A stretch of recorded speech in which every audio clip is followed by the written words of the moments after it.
From Washington, this is VOA News.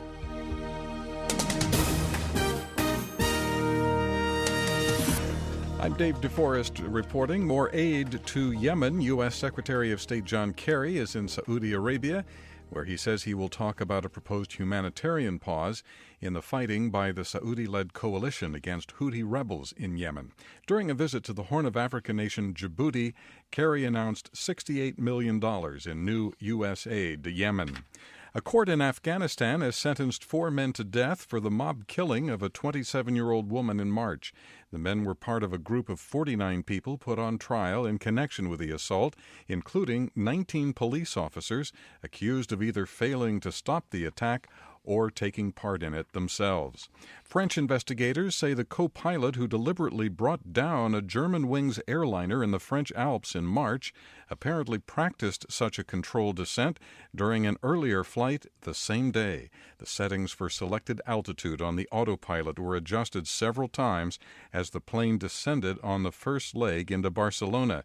Investigators say co-pilot Andreas Lubitz was alone in the cockpit, which was the problem, according to Pilots Association spokesman Marcus Wall. If this would have happened when a second pilot would sit next to him, he would of course have said, well, actually, what are you doing there? And they would have discussed that. 150 people died when Lubitz flew the plane into a mountain.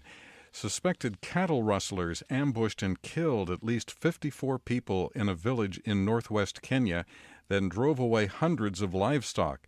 Regional Red Cross officials say about 350 people have been driven from their homes. Police said the attacks began Monday when raiders attacked a Turkana village and stole animals and killed 7 people. Turkana gunmen retaliated. This is VOA News. Israeli Prime Minister Benjamin Netanyahu has met a key deadline to form a coalition government almost 2 months after his ruling Likud party emerged as the strongest faction in parliamentary elections. Just an hour before a midnight deadline Wednesday, Mr. Netanyahu reached an agreement with the ultra-nationalist Jewish Home Party to form a coalition. British Prime Minister David Cameron and opposition leader Ed Miliband are making their final appeals to voters ahead of a parliamentary election Thursday. Here is challenger Ed Miliband of the Labour Party. This is the clearest choice that has been put before the British people for a generation. Between a Tory government that works only for the privileged few or a Labour government that will put working families first. But Conservative Prime Minister David Cameron insists a Labour victory would be a disaster for Britain. It comes down to a choice of leadership. Whether you want me to continue leading our country and taking it forward, or whether you want Ed Miliband and you go back to the start and waste the work of the last 5 years.